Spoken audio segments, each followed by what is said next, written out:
10 practice hacks in under 3 minutes, let's go. Instead of playing the whole piece through 3 times, play one row 3 times right behind each other. By repeating smaller parts, the learning effect will be way higher. These weird symbols in your sheet music, do them. They are important. There's this famous quote by Beethoven: "To play a wrong note is insignificant. To play without passion is inexcusable."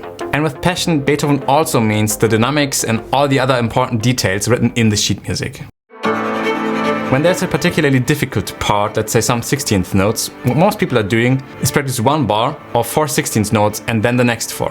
I hope that's what people do. I hope they do not just play through the whole piece all the time. Instead of playing 4 notes, include the next 16th note in your practice, so always play 5.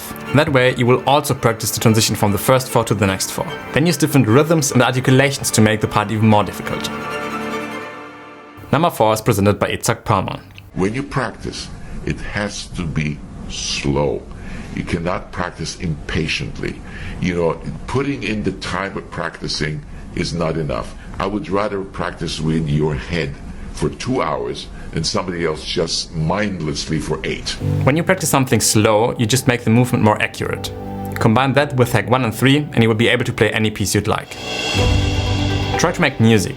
Playing notes is not music. Imagine a story when you play. Try to figure out what the music wants to say. What really helped me is to imagine a movie. What would that look like? How would you go about sharing this movie with an audience? How could you encapsulate it in your music?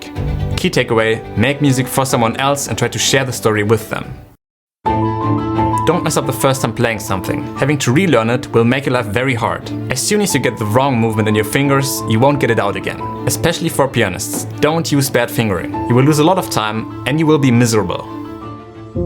Always think you're playing for someone else. Greatest practice hack of all time in my opinion. If you always think you're playing for someone, you will pay more attention to dynamics, articulation, the story behind, and most importantly, you will actually make music. Do phrasing. When note dynamics are changing, you still don't play just a straight line. Always do small changes. Find one note that you think is most important and play to it, so become louder, and after that note, become quieter again. Play for your friends and family. Even just that will make you play whatever piece you're playing 10 times better, I promise you that. Here's my theory.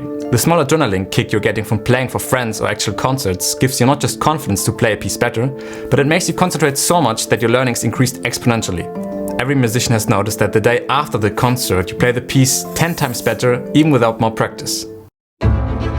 Have fun practicing. Sometimes, actually very often, practicing can be quite tedious. You can never stop making music, you can never stop exploring new ways. And you must always focus on the joyful part, which is making something extremely meaningful in the end. If you like this video, like, comment, subscribe. Thanks for watching and we see each other in the next one.